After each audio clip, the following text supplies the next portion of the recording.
आज हम इस वीडियो में जानेंगे मकर संक्रांति।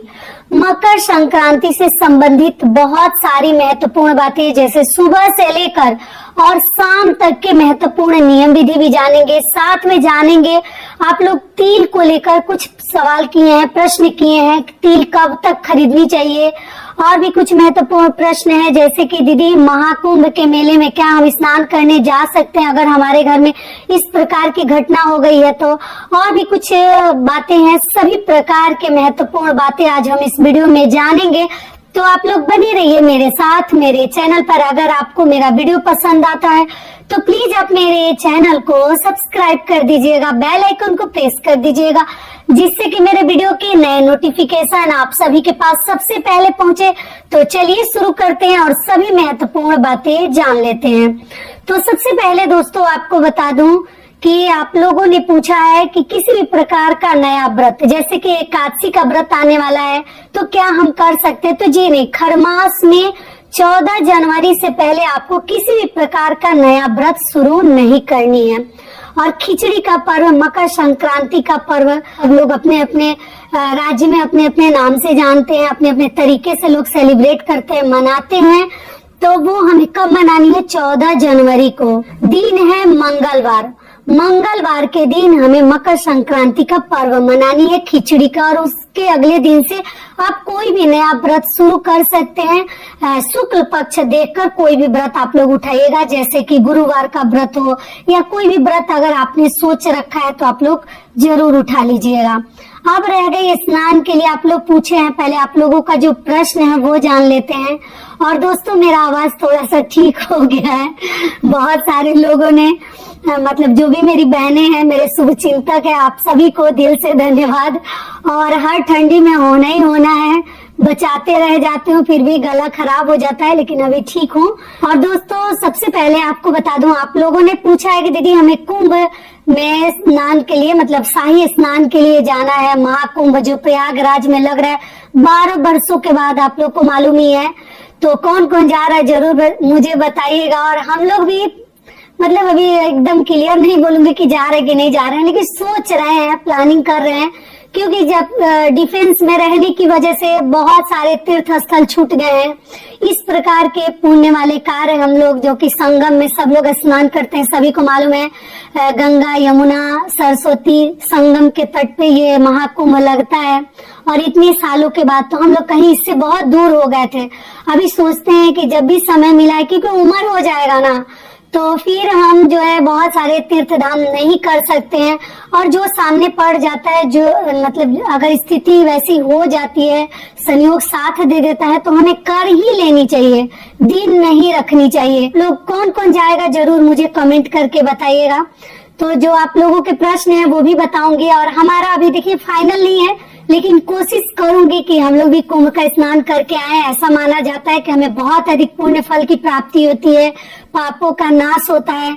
ऐसे तो मन चंगा तो कटौती में गंगा, लेकिन फिर भी सभी की इच्छा होती है कि जाकर महासंगम में स्नान ध्यान करें।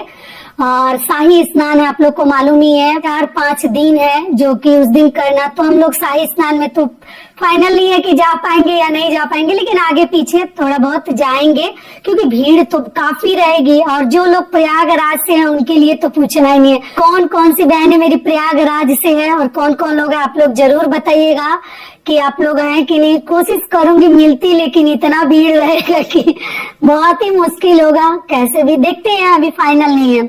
और यहाँ पर कोलकाता में आप लोग को मालूम ही है कि गंगा सागर है, तो इसमें भी प्लानिंग कर रहे हैं कि अगर समय साथ दे देगा तो जरूर जाएंगे, क्योंकि ये सभी कार्य के लिए दिन नहीं रखूंगी। जो हो जाएगा वो हो जाएगा, जो रह जाएगा वो रह ही जाता है। और हम लोग ये सभी कार्य अभी तक मतलब किए हैं, बचपन में किए हैं। बाकी समय डिफेंस में आप लोग को मालूम है, मेरे हस्बैंड थे तो उतना टाइम नहीं मिलता था, कि लोगों की शादियां छूट जाती थी, हम लोग अटेंड नहीं कर पाते थे, तो ऐसे सब मौके पर हम लोग नहीं आ पाते थे। अभी मौका मिल रहा है तो सोच रहे हैं कि कर ले। आप लोग सोचेंगे दीदी क्या बताने लगी। चलिए, तो आप लोगों का प्रश्न है कि दीदी जैसे हमारे मायके में किसी की मृत्यु हो गई है दुर्भाग्यवश, हमारी चाची है या नानी है या जो भी है, तो पहले आपको बता दूं, मायके में अगर आपकी कोई इस प्रकार की घटना होती है तो बेटियों को मतलब जैसे आपको नहीं बचानी है, अगर आप ससुराल में हैं तो नहीं बचानी है, मायके में भी है तो बहुत सारे लोग नहीं बचाते हैं, आसपास लोग जाकर लड़कियां जो है भोजन कर लेती हैं। ऐसा माना जाता है कि बहुओं के नहाने से और बेटियों के खाने से जिनकी मृत्यु हुई रहती है ना, उनकी तरंतरा होती है, उनको ऐसा मतलब उनके लिए अच्छा होता है। तो आप लोग ध्यान रखिएगा कि आपको अपने ससुराल में कुछ भी नहीं बचानी है। और आप पूछिए कि हमारी जैसे मायके में हुआ तो इसके लिए तो बता दी कि आपको ससुराल में कुछ भी खाना पीना, हल्दी तेल कुछ नहीं बचानी है, आपको नॉर्मल जिंदगी जीनी है। आप वहां जाइएगा तो भी आपको कुछ भी नहीं बचानी है। मन तो खराब रहता है, लेकिन आसपास के लोग खिला देते हैं तो खा लीजिए, नहीं खिलाते हैं तो आपको वही भोजन करनी है।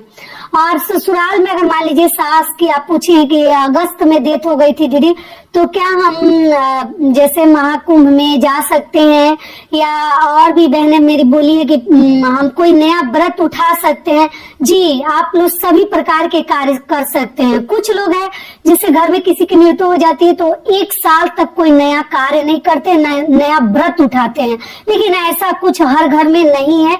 बाकी आप अपने घर का भी नियम जरूर देख लीजिएगा। ऐसा नहीं है कि हम 1 साल तक कोई व्रत ही नहीं करेंगे, पूजा पाठ भी लोग नहीं करते, ऐसा कुछ नहीं है। 21 दिन या 25 दिन के बाद आप पूजा कर सकती हैं और आप महाकुंभ के मेले में भी जा सकते हैं, स्नान ध्यान भी कर सकते हैं, आप लोग तर्पण आदि भी अपने पितरों के लिए कर सकते हैं और दान उपदान कर सकते हैं।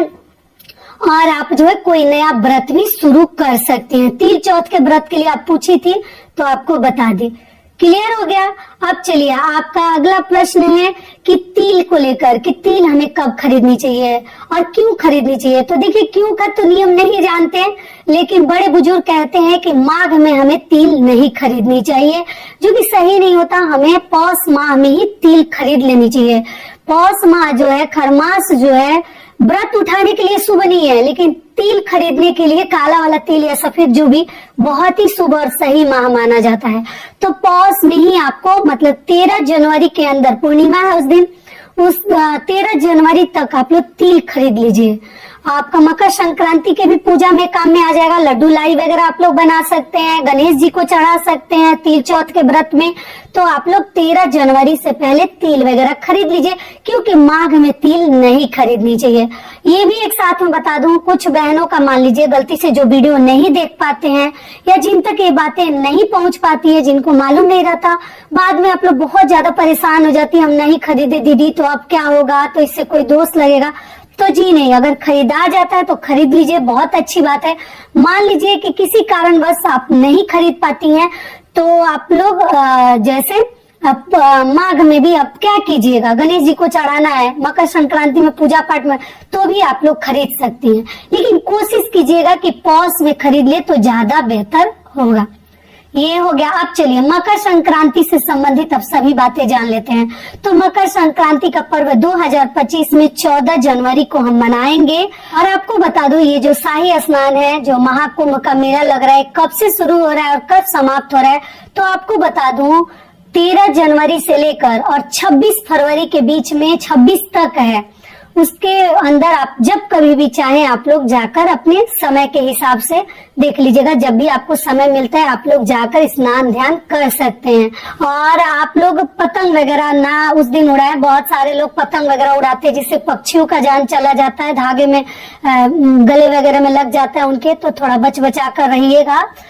दूसरी चीज क्या है कि उस दिन हमें पवित्र नदियों में स्नान करनी चाहिए। पवित्र नदियों में अगर जा सकते हैं तो जरूर जाइए। उस मौके पर शाही स्नान अगर आप लोग चाहे तो कर सकते हैं। अगर नहीं मान लीजिए कर पाते हैं तो घर में, जो लोग शहरों में रहते हैं, किसी कारणवश ऐसे जगह पे नहीं पहुंच पाते हैं, तो आप लोग घर में गंगा जल मिश्रित जल में काला तेल डालकर सभी परिवार आप लोग स्नान ध्यान कर लीजिएगा। जनेऊ उस दिन जरूर पति को बदलवा दीजिएगा, क्योंकि ऐसा माना जाता है कि उस दिन जनेऊ हमें बदल देनी चाहिए। खरमास वाला जनेऊ आप लोग जरूर बदल दीजिएगा।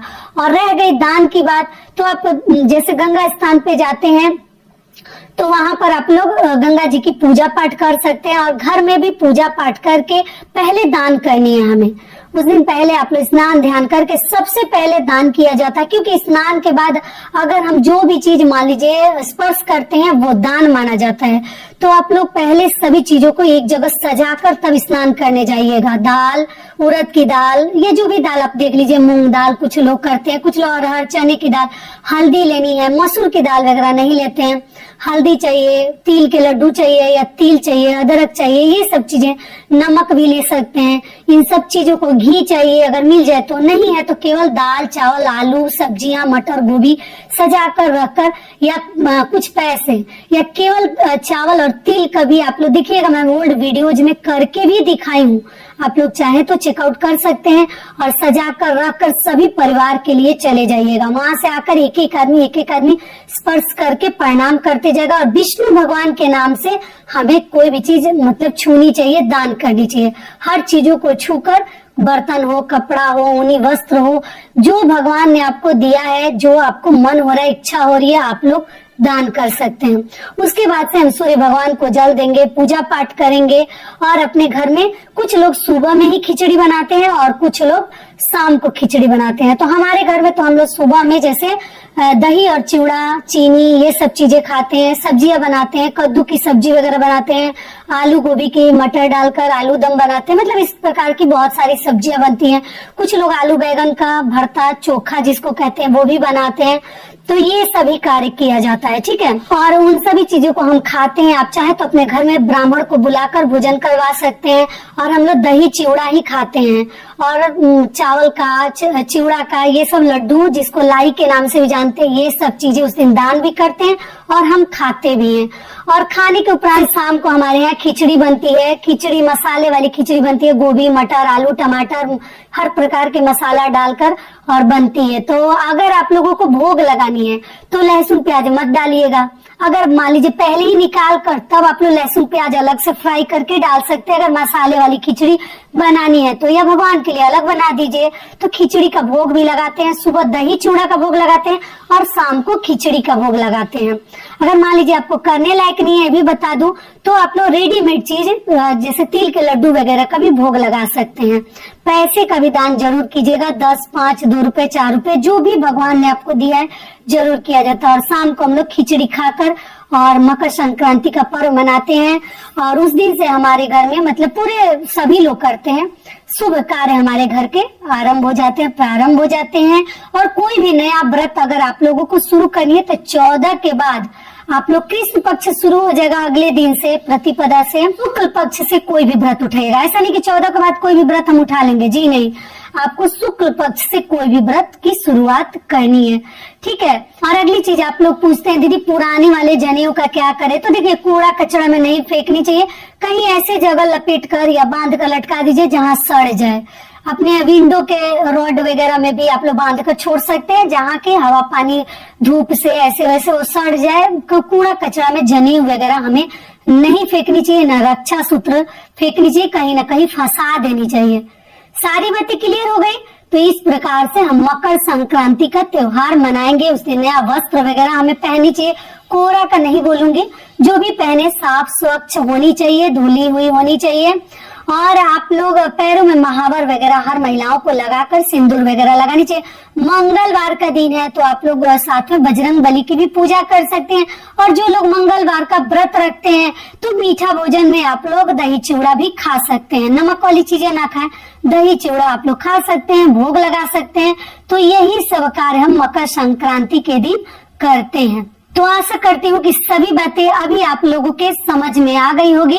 तो ये वीडियो मेरा यहीं तक का था, फिर मिलती हूँ एक नए वीडियो में। तब तक के लिए नमस्कार, स्वस्थ रहिए, सुरक्षित रहिए और जहाँ कहीं भी रहिए खूब खुश रहिए। और वीडियो पसंद आता है तो चैनल को पक्का सब्सक्राइब कर दीजिएगा और वीडियो को लाइक कर दीजिएगा, क्योंकि आपके एक छोटी सी लाइक से हमें बहुत अधिक हिम्मत और प्रेरणा मिलती है। तो जरूर कीजिएगा। धन्यवाद।